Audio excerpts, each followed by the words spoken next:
Sam, and I'm talking about the 8th house in Vedic astrology. And if you remember in the previous video when I was talking about the 7th house, I mentioned how the 7th house is that place where we negotiate intimately with another person. Of course, in our romantic relationships, we feel it very personally, and it's where we enter into an engagement with another person in the most deepest, as I say, the most intimate way, where our heart is really engaged. And the thing that really gets us activated in the deepest way in the 7th house is actually the sex, the sexuality. And then learning that sort of negotiated settlement teaches us about other relationships with other people and can spiral upward toward business partnerships. The things that really make the romantic relationship work, though, is that capacity to honor another person equal to ourselves, to be able to appreciate them and know how to walk that reasonable limit between what we want and what they want. So once we do that, in the 7th house, there's a lot of vulnerability and even danger that we face in the 8th house. The 8th house is literally the realm of where we realize that we have no control. Right? It's called the house of death. It's literally in the Vedic text called the Bhava, which is the house of, it's like a tear in the fabric. Like imagine you have, when something gets threadbare, think of that quality where you can kind of see through it. You can see through the fabric of life and you can sense that it's not strong enough, that it could tear at any moment. And there's nothing you can do, right? So you try to fix it, you try to repair it so it doesn't tear. But underneath it all, you're just kind of delaying the inevitable because you're not going to keep being able to fix it with your feeble human remedies. These dogs are funny. And so the 8th house is the Bhava, where we're kind of threadbare in existence. So it's that tear. And so it's where we feel extremely vulnerable. And how do these vulnerabilities come out? Well, we experience them through other people. And this is why I said in the class, or on the video on the 7th house, is that it's really just our deep interactions with other equals and it's like our deepest engagement and our deepest wounding, where we're potentially the most wounded as well. Because we show them, in order for the relationship to work in the 7th house, we have to show our heart, we have to be real, we have to show up and reveal ourselves. And they work because we can reveal ourselves and allow another person to also be revealed, and we find a point of honoring in that, whether we agree with everything they say or not, or anything like that. We're able to honor them equal to ourselves. And so this creates a lot of vulnerability, though, because we can't control anyone or anything, and we know this. This little boy behind me likes to see himself on camera. So the deep engagement in the 7th house leads to the awareness that we have no control in the 8th house. And literally we don't. And we have to face that part of ourselves, and it's terrifying. We tie so much of our life up in other people. It's very simple. 7th house is literally other people. All of them. The repository of other people in general are the 7th house. Of course, there are other people populating all of the different houses, but our engagement with them as an adult through our ego and their ego and our personality and our identity and their identity is in the 7th house. And this is why, when we get really deeply engaged with someone, we can only take it for a while, or so many people, and we need to kind of recover, because it can drain our energy and it can feel sort of difficult, because the 8th house makes us aware, again, of this part where it's kind of like a death. And it is like the death of ourself, which is another way to really look at what relationships do. Let's just use romantic relationships now, just to make it simple.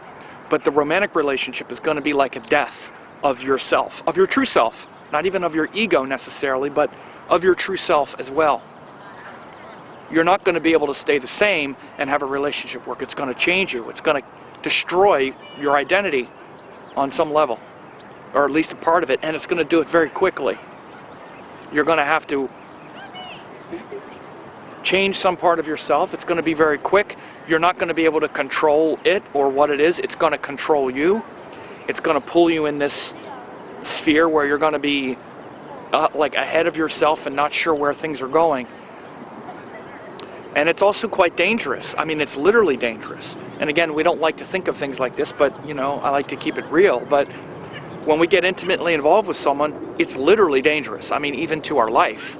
Most people who are murdered by someone they know. And it's usually not someone who's like a little acquaintance. It's often a crime of passion, or, the people that can devastate you the most are the ones that you know and that you've become intimate with. Of course, that's not all it is, but we're aware of the fact of how vulnerable we are when we become intimate with someone. And by the way, it's certainly clear to see the danger for women, because men are, traditionally more, physically violent, but women can destroy men's life too. Like, men feel the vulnerability as well. Like, you get married and then they have your child and then they leave you, and the courts are very skewed toward women taking children away, and men feel vulnerable too, like with the money and marrying for the money, and then it goes both ways. Everyone is aware that the more vulnerable I am, or that we're very vulnerable in the romantic relationship, that deep interaction, and it's the death of the 8th house, and it can literally be a death, but it's also a death of what we thought. The other thing that the 8th house shows is these sudden, shocking realizations about it. And this is really important to understand. I want you to go back and remember the first time you were in love. I mean, really in love, like just utterly gobsmacked, like, oh my God, like total crazy crush, like you couldn't sleep, you couldn't eat. I mean, like when you were maybe in high school or just getting out of high school, or those first early crushes, and how like your heart was just so exploded open. And then something happened where there was a breakup, or you saw them, or they liked someone else, and how utterly devastated you were. Or obviously, maybe that relationship didn't work out. For most of us it doesn't, because it's some fantasy projection. But how utterly devastating it was. How you could hardly function. Thought of killing yourself, and I mean all of these just utterly devastating things. That devastation is the 8th house. It takes a form of things like also like being cheated on. Have you ever been cheated on? You ever had someone ever walk in on someone cheating on you, and how you're like your entire, like you just can't believe it. We have a lot of projections and a lot of naivete and illusions in 7th house. Is where the main house of our projections, literally where we project all kinds of stuff onto someone else. We certainly do it in romantic relationships, right? You're the most amazing thing, or da-da-da-da-da. These whole projections that we put onto someone else, these fantasies, and people just let us down because no one lives up to that fantasy. One of the things that make relationships work eventually in the 7th house is the willingness to stay engaged with the person, not with our fantasy. So rather than being engaged in our fantasy in the 7th house, we need to be engaged with that person. But that fantasy crashing against the rocky shores of reality and completely devastating us emotionally is the 8th house, that horror. And the way we experience it is often that we don't have any control over other people. You see, we try to control the rest of our life, and we have quite a bit of control over a lot of things. And those are things shown by the second house, by the way. Our money, our friends, our immediate environment.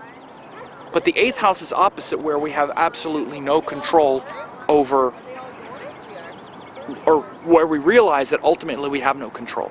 We have no control, first of all, over people, because they're just going to do what they're going to do, and we can't prevent them. And it leads to a deeper understanding and lack of control that refers to the, as I said, Bhava, or the tear in the fabric of life, where life is very fragile.